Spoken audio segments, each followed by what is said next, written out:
Hello friends, welcome to my YouTube channel. So friend, अगर आपको BA final year English literature paper first या paper second के बारे में कुछ भी पढ़ना है तो आप नई शुरुआत यूट्यूब चैनल को सब्सक्राइब कर लीजिए। और यहाँ पर अगर आप चैनल को खोलते हो तो इस तरीके से home, videos, shorts, live and playlist. तो ये जो प्लेलिस्ट वाला ऑप्शन है, जब आप इसे क्लिक करते हो तो सबसे लास्ट में एक प्लेलिस्ट बनाई गई है जो कि BA final year English literature poem MGSU लिखकर बनाई गई है। अगर आप इसे खोलते हो तो यहाँ पर आपको हर एक जो पोइम है इसके नोट्स मिल जाएंगे एंड जो टेक्स्ट है उसकी लाइन वाइज लाइन आपको समझाया गया है। तो आपको हर एक जो पोइम है वो सभी पोइम्स इस पेपर की आपको एक ही प्लेलिस्ट में मिल जाएंगी, जिससे कि आपको अलग अलग जगह पर सर्च नहीं करना पड़ेगा। एंड इसके साथ ही अगर आप कोई भी पोइम चाहते हो तो आप उस पोइम का नाम लिखो एंड बाय नई शुरुआत लिख कर सर्च कर लो, आपको उस तरीके से भी हर एक पोइम मिल जाएगी। एंड इसी तरीके से यहाँ पर BA final year paper second जो प्रोज है उसकी भी एक प्लेलिस्ट बनाई गई है जो कि लास्ट से थर्ड है।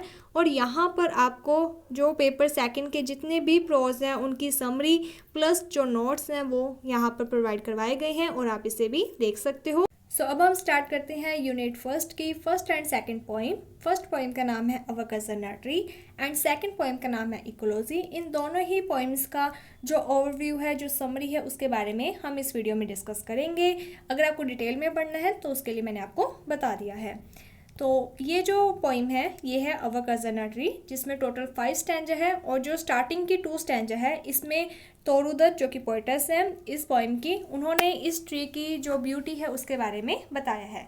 तो फर्स्ट स्टैंजा में तोरुदत्त कहती है कि ये जो ट्री है ये बहुत ज़्यादा विशाल है और इस ट्री का जो तना है, स्टैम्प है, उसके चारों तरफ ट्रंक यानी कि इसकी जो शाखाएं हैं वो लिपटी हुई हैं, जिसके कारण कुछ मार्क्स बन चुके हैं, निशान बन चुके हैं इस ट्री के स्टेम यानी तने पर।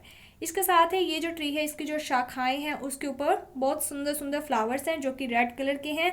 एंड इसके साथ ही ये जो ट्री है इसके ऊपर बहुत सारे जो बर्ड्स हैं, बीज हैं, वो सभी इकट्ठे हो जाते हैं।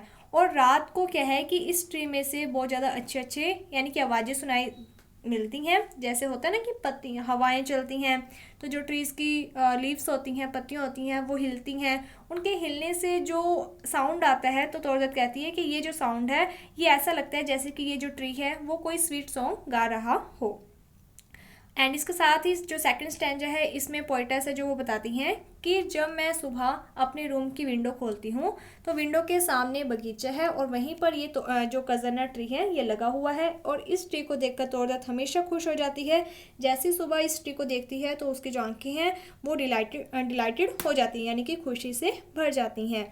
और इसके साथ ही विंटर के सीज़न में वो कहती हैं कि ये जो ट्री है इसकी सबसे ऊपर वाली शाखा पर एक ग्रे कलर का बैबून है जो वो बैठा होता है और इसके साथ ही उसके जो बच्चे होते हैं वो जो छोटी शाखाएं होती हैं ट्री की उसके ऊपर उछल कूद कर रहे होते हैं और खेल रहे होते हैं। इसके साथ ही जो कोकिल्स होती हैं, कोयल होती हैं, वो भी सुबह जो मॉर्निंग होती है उसमें वेलकम सॉन्ग गा रही होती हैं और अपनी मीठी आवाज़ से ये जो पूरा बगीचा है वो चहचहाने लग जाता है।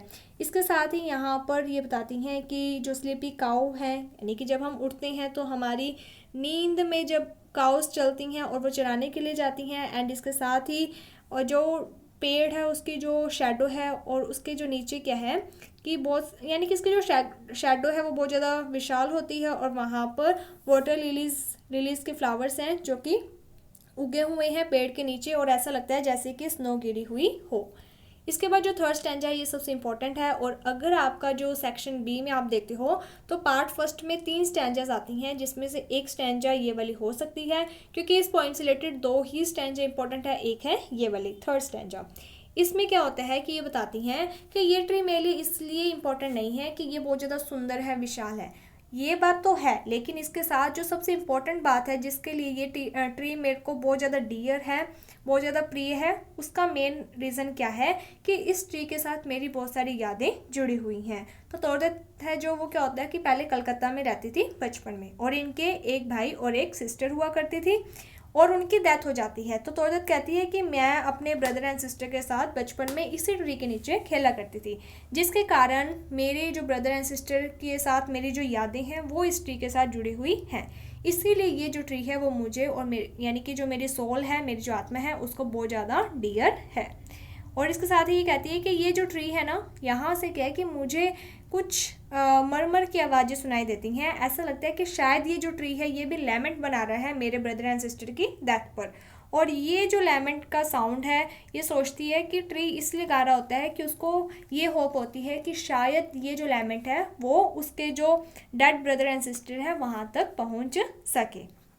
इसके बाद जो फोर्थ स्टैंजा है, इसमें तौरदत ये बताती है कि अब वो क्या है, फ्रांस और इटली में है। यानी कि बचपन में वो कलकत्ता में थी और अब ये फ्रांस और इटली वाली साइड है।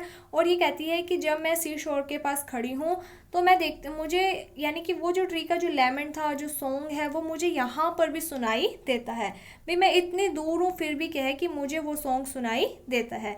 तो वो क्या है कि सी शोर के पास खड़ी हुई होती है और वहाँ पर जो लहरें हैं जब वो पत्थर के साथ टकराती हैं तो उससे जो साउंड आता है, वो कहती है कि मुझे ऐसा लगता है कि ऐसा यानी कि जो ट्री है वो लैमेंट कर रहा है और जो ट्री की आवाज़ है वो मुझे यहाँ पर सुनाई दे रही है। इसके बाद जो फिफ्थ स्टैंजा है, इसमें जो लास्ट की लाइन्स हैं वो सबसे इम्पोर्टेंट है। तो ये जो फिफ्थ स्टैंजा है, इसमें क्या है कि जो तौरदत है वो कहती है कि ये ट्री मेरे लिए बहुत ज़्यादा इंपॉर्टेंट है और मैं इस ट्री को हमेशा इमोरल अमर बनाए रखना चाहती हूँ और इसे ओब्लिवियन कर्स से बचाना चाहती हूँ। ओब्लिवियन कर्स क्या होता है, यानी कि जब भी किसी की डेथ हो जाती है थोड़े टाइम के बाद धीरे धीरे हम उस चीज़ को भूलने लग जाते हैं। उनकी जो यादें होती हैं वो धीरे धीरे ख़त्म होने लग जाती हैं, धुंधली सी हो जाती हैं। तो जो तौरदत है वो कहती है कि मैं इस ट्री को हमेशा अमर बनाना चाहती हूँ, मेरी डेथ के बाद भी ये जो ट्री है वो हमेशा अमर रहे। इसीलिए वो इस पोइम को लिखती है ताकि हम इस पोइम को पढ़ सकें और वो जो ट्री है वो हमेशा अमर बन सके। तो सारी जो बातें थी वो मैंने आपको बता दी है। इसके बाद जो नेक्स्ट पोइम है उसका नाम है इकोलॉजी। इकोलॉजी पोइम की समरी में क्या होता है कि जो पोइट हैं वही क्या होते हैं, स्पीकर होते हैं इस पोइम के। तो इसमें क्या है कि जो पोइट है वो क्या है, स्पीकर है और स्पीकर एक सन के रूप में भूमिका निभा रहे हैं। तो यहाँ पर जो स्पीकर है वो कहते हैं कि जो मेरी मदर है उन्होंने क्या है कि हमारे गार्डन में 3 ट्रीज़ लगा रखे हैं और ये जो ट्रीज़ हैं इनके क्या होता है कि जब मॉनसून की फर्स्ट रेन होती है तो इन ट्रीज़ के ऊपर रेड कलर के फ्लावर्स लगते हैं और ये जो फ्लावर्स हैं, ये जो इन फ्लावर्स के जो पोलन है उसकी स्मेल है जो वो बहुत ज़्यादा यानी कि सफोकेटिंग है। तो इस स्मेल से क्या है कि मेरी मदर को एलर्जी है और एलर्जी के कारण जो पोइट है, जो स्पीकर है, वो चाहते हैं कि मैं इन ट्रीज़ को काट दूँ, लेकिन उनकी जो मदर है वो इससे ये ट्रीज़ को काटने नहीं देती है। तो उसी के बारे में बताया है कि जब वो यानी कि कभी भी मानसून की फर्स्ट रेन होती है तो वो घर पर आते हैं और घर पर रेज का मीन से गुस्से में आते हैं। और क्यों आते हैं, वो कहते हैं कि जैसे मैं बहुत दूर से देख लेता हूँ हमारे गार्डन में क्या है, 3 रेड चंपक ट्रीज़ हैं और मुझे ऐसा लगता है कि इन ट्रीज़ के कारण ही मेरी मदर को प्रॉब्लम हुई है। इन ट्रीज़ ने कोई ना कोई प्रॉब्लम की है और ये प्रॉब्लम क्या है कि इन ट्रीज़ के ऊपर फ्लावर्स लगते हैं और फ्लावर्स के जो येलो पोलन है उसकी जो फ्रेगरेंस है वो क्या है कि हवा के कारण चारों तरफ फैल जाती है और ये जो फ्रेगरेंस है, ये जो खुशबू है, ये इतनी ज़्यादा सफोकेटिंग होती है और इससे पोइट की मदर को एलर्जी भी है, जिसके कारण पोइट की मदर को हैवी माइग्रेन होने लग जाता है, यानी कि सिर दर्द होने लग जाता है। तो जो पोइट है वो कहते हैं, यहाँ पर जो पोइट है वो अपने घर को एक पर्सनिफिकेशन के रूप में कहते हैं कि हमारा जो घर है उसका कोई भी जो डोर है वो इस खुशबू को, इस स्मेल को अंदर आने से नहीं रोक पाता है। यहाँ तक कि जो हमारा घर है उसके जो वॉल्स हैं उसके क्या है, आइज़ हैं, ईयर्स हैं, जबकि ऐसा होता है कि दीवारों की आइज़ ईयर्स हो, नहीं। तो ये कहता है कि इसकी आइज़ हैं, ईयर्स हैं, ये स्मेल कर सकता है और इसके साथ ही ये और हर एक प्रकार का जो साउंड है उसे घर के अंदर आने से रोक सकता है, लेकिन ये जो खुशबू है जो कि रेड चंपक ट्रीज़ के जो फ्लावर्स हैं उनकी जो पोलन्स की खुशबू है उससे घर में आने से नहीं रोक पाता है। तो जो पोइट है वो गुस्सा हो जाता है, वो कहता है कि मैं इन ट्रीज़ को ही काट देता हूँ, ना ट्रीज़ रहेंगे, ना उनके फ्लावर्स, ना ही पोलन और ना ही खुशबू। लेकिन यहाँ पर जो पोइट की मदर है वो गुस्सा हो जाती है और वो पोइट को ट्री नहीं काटने देती है। क्यों नहीं काटने देती है? गुस्से में, यानी कि जब उनको गुस्सा आता है तो उनके माथे पर पसीना आ जाता है और वो कहती है कि इस ट्री को नहीं काटना है क्योंकि ये ट्री उतना ही पुराना है कि जितनी की यानी कि वो भी बहुत ज़्यादा ओल्ड हो चुकी है, ये जो ट्री है ये भी बहुत ज़्यादा ओल्ड हो चुका है। और ये इनके गार्डन में किस तरीके से लगा था कि एक बर्ड पास कर यानी कि जा रहा था और उससे बीज गिर गया, और इसी वो जो बीज है वो जब गार्डन में दब गया, उस पर पानी पड़ा, तब ये जो ट्री है ये उग गया है। और इस प्रकार से कोई अगर पेड़ उगता है तो वो एक शुभ माना जाता है, इसलिए जो पोइट की मदर है वो उसे ट्री को काटने से रोकती है। जबकि यहाँ पर क्या होता है कि इस ट्री की जो खुशबू है फ्लावर्स की, उससे पोइट की मदर और उनकी जो मदर्स यानी कि जो कज़न्स हैं उन सभी को एलर्जी होती है। लेकिन यहाँ पर जो पोइट की मदर है वो एक पॉजिटिव साइड देखती है। वो कहती है कि एक तो ये ट्री जितनी मैं ओल्ड हूँ उतना ही ये ट्री भी ओल्ड है, एंड इसके साथ ही इस ट्री से मुझे बहुत सारे फ्लावर्स मिलते हैं जो कि मैं मंदिर में चढ़ा सकती हूँ। मैं अपनी डॉटर्स को भी बास्केटफुल जो फ्लावर्स है वो प्रोवाइड करवाती हूँ। तो यही सारी बातें इस पोइम में बताई गई हैं कि किस तरीके से जो सन है, जो पोइट है, वो अपनी मदर के प्रति डेडिकेट है, और जो मदर है वो इस ट्री के प्रति डेडिकेट है। So thank you friends for watching my video. Thank you.